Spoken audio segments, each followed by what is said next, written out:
Good evening, everyone. I'm Brian Trumbore with your nightly review for Monday, March 4.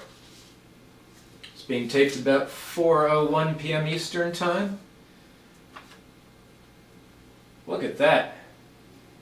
New AP poll released this afternoon for the first time ever in men's college basketball. Gonzaga, number one.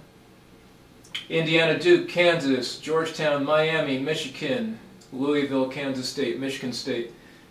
I haven't seen any articles on this as yet, but I don't recall this late in the season where you have 4 schools getting first place votes.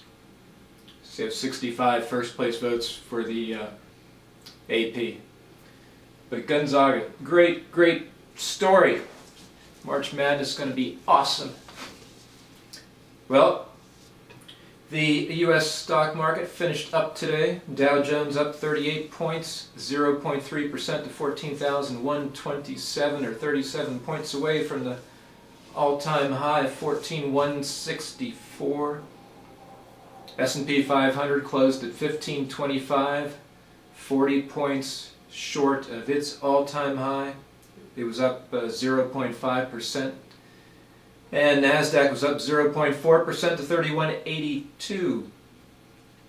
In the NASDAQ, shares in Google hit an all-time high, up $15 to 821. It sold. I'm going to stick with the 821. It's showing 815. And shares in Apple were down $10 to 420. I'll just double check that. 419.50. They were $705 on September 21st. Tokyo's Nikkei index at 11,652, another high since 2008. One thing I missed last month is their economics minister actually said that the Nikkei would hit 13,000 by April 1st. It's at 11,652. I mean, imagine if our Treasury Secretary made a pronouncement of that kind. China's Shanghai Composite was down 3.7% today. Growing concerns over the real estate bubble. And not that this moved the market, but there was a very powerful piece on 60 Minutes last night on China's so-called ghost cities. Look it up online if you missed it. Very good story.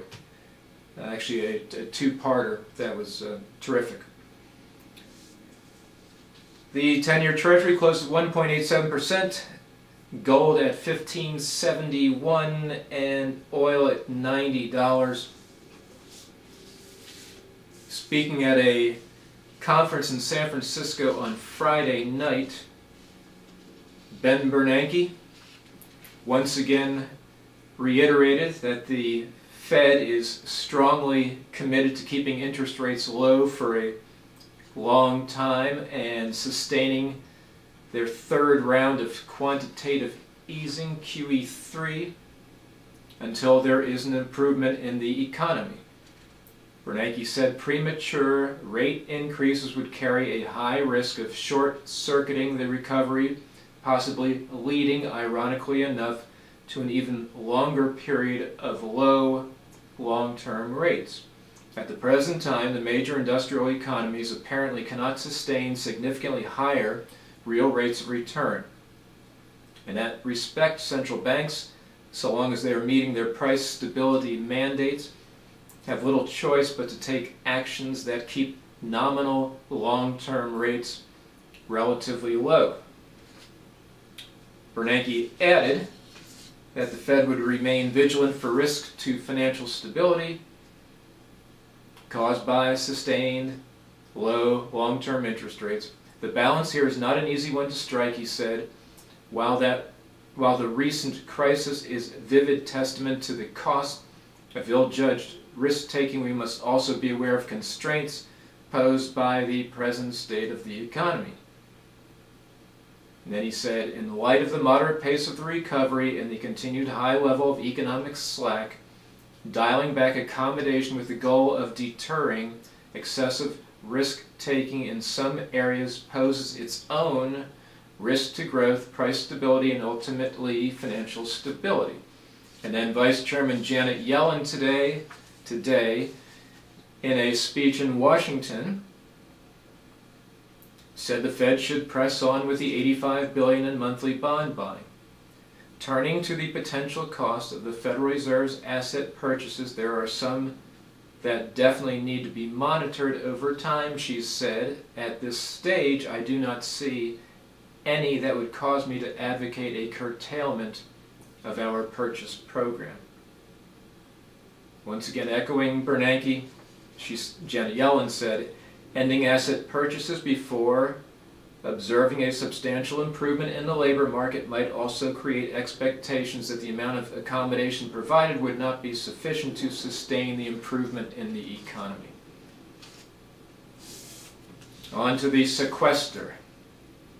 Making the rounds of the Sunday talk shows, senior economic advisor Gene Sperling spoke of the president reaching out to Democrats and Republicans on reforming entitlements in exchange for significant new tax revenues as part of a deficit reduction formula. Republicans such as John Boehner talked of at least keeping government open beyond the March 27 deadline for the continuing resolution to fund the government through September 30. But the $85 billion in spending cuts must take place by September 30 unless an alternative is found. Anyway, after months of dire warnings, Washington didn't implode, government didn't shut down, and the $85 billion budget trigger didn't spell doom, and no one has yet crafted a politically viable way to roll back those cuts. Mitch McConnell said this modest reduction of 2.4% in spending over the next 6 months is a little more than the average American experienced just 2 months ago when their own pay went down when the payroll tax holiday expired. That's a good point.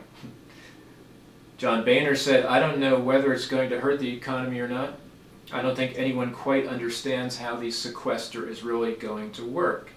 And then Sperling added, on day one it will not be as harmful as it will be over time. Editorial, Wall Street Journal. Mr. Obama pitches his tax increases as tax reform and merely cutting tax loopholes and tax breaks for the well-off and well-connected. He also said he doesn't want to raise tax rates, but the Senate Democratic bill he endorsed on Thursday included the Buffett rule, that is effectively a minimum tax of 30%, which means another increase in the tax rates on capital gains and dividends. Real tax reform means reducing rates in return for closing loopholes. Mr. Obama wants to raise rates instead. Jim McTagg, excellent columnist for Barron's, had some of the following this week.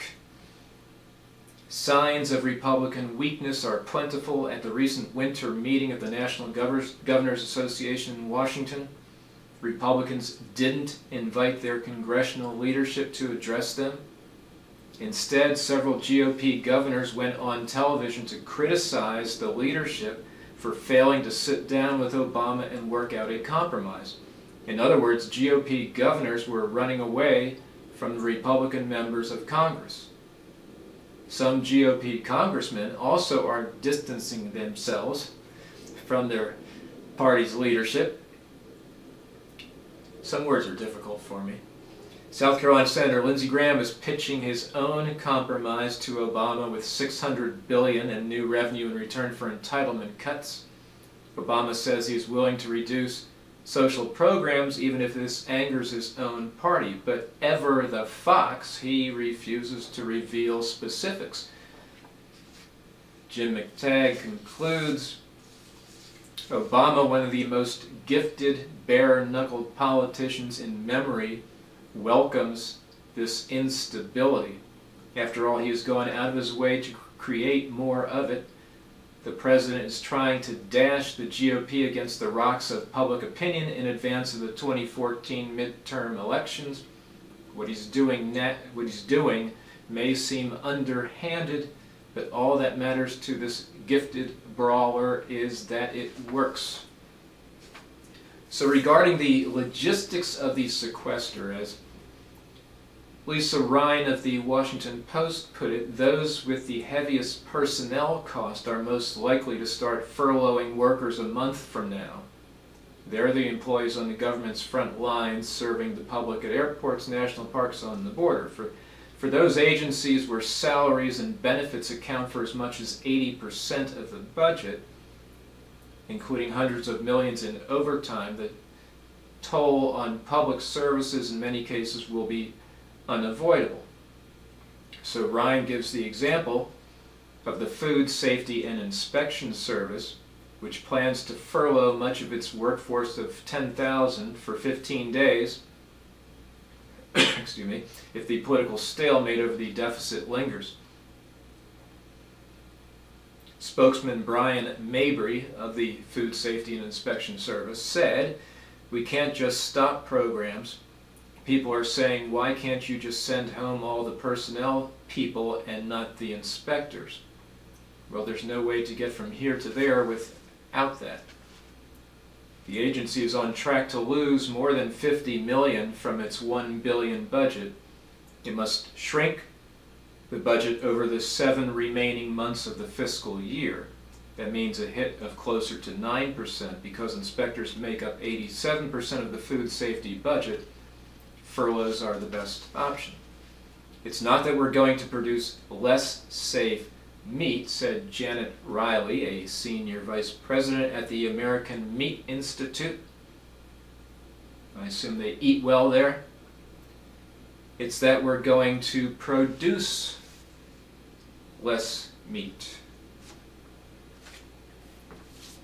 Okay, turning overseas, Spain, Iberia Airlines canceled 1,300 flights this week due to a second round of strikes to protest plans to lay off a fifth of the workforce there. And in Italy, Beppe Grillo reiterated his 5-star movement won't back any government. Luigi Bersani said, "We have 460 parliamentarians, double what the right got," remember he's center left, "and triple what Grillo won, so we will have the first word." Just a reminder, this is the Senate. You need 158 seats to have a majority in the Senate. When he's saying 460, he's referring to the 340 in the lower house plus the 113, but he doesn't even have the highest figure in the Senate.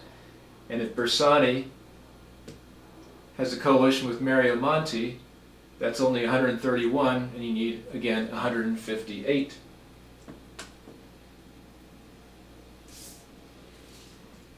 So, Bersani doesn't say how he wins a confidence vote. You need a confidence vote in both the lower house and the Senate. He can't win a confidence vote in the Senate without a majority. He insists he will not form an alliance with Berlusconi. Berlusconi would like an alliance. A new election could be held in June or then probably after September. First, they would have to vote on new election laws. The new parliament doesn't convene until March 15 to choose the leaders of both houses. Meanwhile, the European Union is insisting that Italy stick with its austerity program.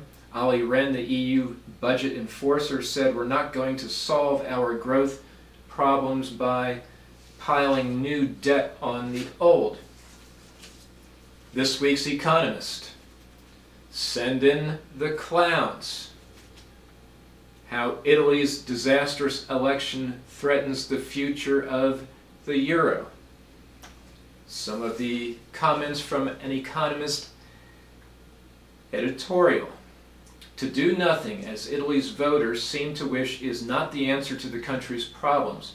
Italian GDP per head has actually shrunk during the euro's first 13 years of existence. The performance has little to do with a lack of demand caused by excessive fiscal austerity, as some euro critics loudly claim. It has everything to do with year after year of steadily rising labor costs and falling productivity. This is dangerous. It is hard to see Italy remaining in the single currency in such dire straits, and equally hard to imagine the euro surviving if it falls out. Italy is the Eurozone's third biggest economy, and although its budget deficit is quite small, it has the biggest stock of public debt at almost 130% of GDP. This makes it too big to bail out. Deep recession and rising unemployment across the Mediterranean countries are triggering a popular backlash. Structural reforms continue to be essential if southern countries in the euro are to win back competitiveness and rekindle growth. But given the voters' response and the scale of recession, the pressure for continued fiscal austerity should now ease. Several countries, France is the most recent example, are expected to miss their budget deficit targets this year. The irony is that both of Italy's clowns, meaning Grillo and Berlusconi, have got one thing right. Mr. Grillo was right about Italy's overpaid and corrupt politicians. Mr. Berlusconi was right that austerity alone will not solve Europe's crisis. Yet that does not mean Italians can run away from their predicament. If they continue to reject reforms, reality will catch up with them. Whatever the clowns may tell you, that is not funny. Well, just one word overseas regarding Syria. Secretary of State John Kerry and new Defense Secretary Chuck Hagel confirmed that the new U.S. policy towards Syria is non-lethal assistance, and Francis Fukuyama, the Stanford political scientist best known for his book The End of History, described the American response as terrible. Obama clearly does not want to get involved in any more wars in the Middle East. He said he's been dragged into Syria in a kind of minimal way, kicking and screaming. They should have jumped into this thing at least 6 to 9 months ago, because by not arming the anti-Assad forces, they gave up a lot of potential leverage. General Salim Idris, Chief of Staff of the Syrian Opposition Supreme Military Council, reacted with dismay to American inaction and dismissed the non-lethal aid as pointless. We don't want food and drink, and we don't want bandages when we're wounded. We want to die. The only thing we want is weapons. That's all for tonight. I'll be back with you tomorrow, Tuesday. Keep the men and women of our armed forces in your thoughts and prayers. And for more, go to stocksandnews.com. Take care.